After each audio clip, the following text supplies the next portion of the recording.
Ini adalah penelitian lab dari virologist yang kredibel di Science Direct, bukan hoax. Mereka sudah lakukan eksperimen modifikasi genetik pada virus corona tahun 2017. Kuncinya adalah asam amino pada virus tersebut. Kalau mau bikin virus corona berhenti menyebar, hilangkan asam aminonya. Kalau mau bikin virus corona cepat menyebar, tambahkan asam aminonya. Dan itulah yang terjadi. COVID-19 menyebar begitu pesat karena ada tambahan asam amino pada virus corona yang sebelumnya sudah ada. Pertanyaannya, penambahan asam amino pada COVID-19 itu alami atau buatan manusia?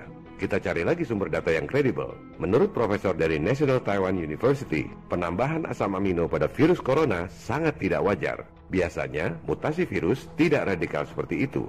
Aneh kalau virus corona tiba-tiba punya 4 asam amino. Ini adalah campur tangan manusia di lab menambahkan asam amino pada virus corona yang sudah ada supaya cepat menyebar. Penyebaran virus corona ini sudah disimulasikan 2 bulan sebelum virus menyebar di Wuhan.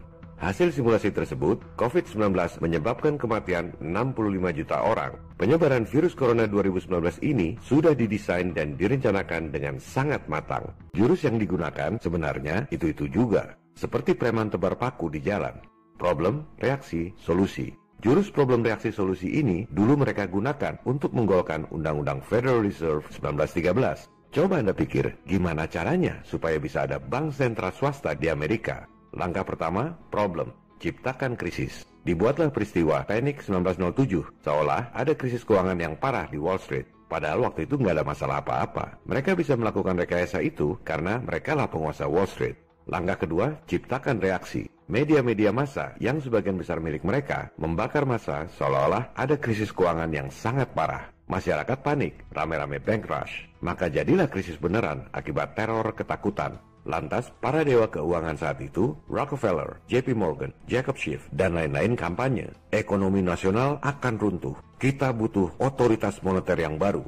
Langkah ketiga, tawarkan solusi. Mereka buat undang-undang bank sentral swasta seolah-olah untuk menyelamatkan perekonomian. Maka diundangkanlah Federal Reserve Act 1913. Padahal, apa yang terjadi setelah Federal Reserve didirikan tahun 1913? Setahun kemudian, tahun 1914, Perang Dunia I.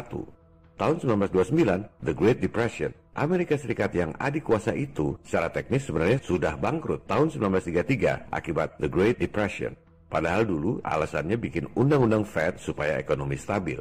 Jurus problem reaksi solusi itu juga diterapkan oleh elit global dalam kasus virus corona ini.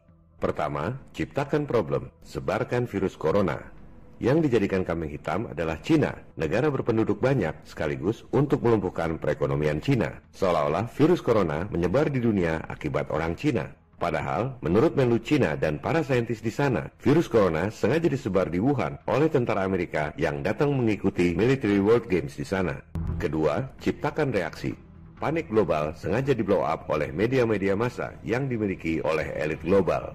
Waktu awal, jumlah kematian akibat corona masih sedikit, tapi sudah sedemikian di-blow up untuk menciptakan panik massa. Berbagai media massa dan organisasi-organisasi internasional secara sangat sistematis menciptakan panik global. CNN, Fox, Times, CNBC, Al Jazeera, Google, YouTube, dan lain-lain semua milik elit global. Begitu juga lembaga-lembaga seperti WHO, PBB yang akhirnya menginstruksikan negara-negara di dunia untuk lockdown.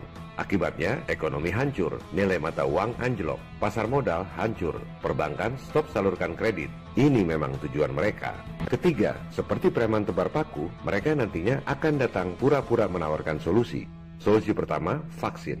Elit global melalui kaki tangannya seperti PBB dan WHO akan menginstruksikan negara-negara untuk keluar anggaran dana penanganan virus di bawah kendali mereka. Solusi kedua, mereka akan datang pura-pura menawarkan solusi penyelamatan ekonomi. Utang-utang baru akan dikucurkan. Negara-negara di dunia makin tenggelam dengan utang-utang yang tak akan mampu dibayar.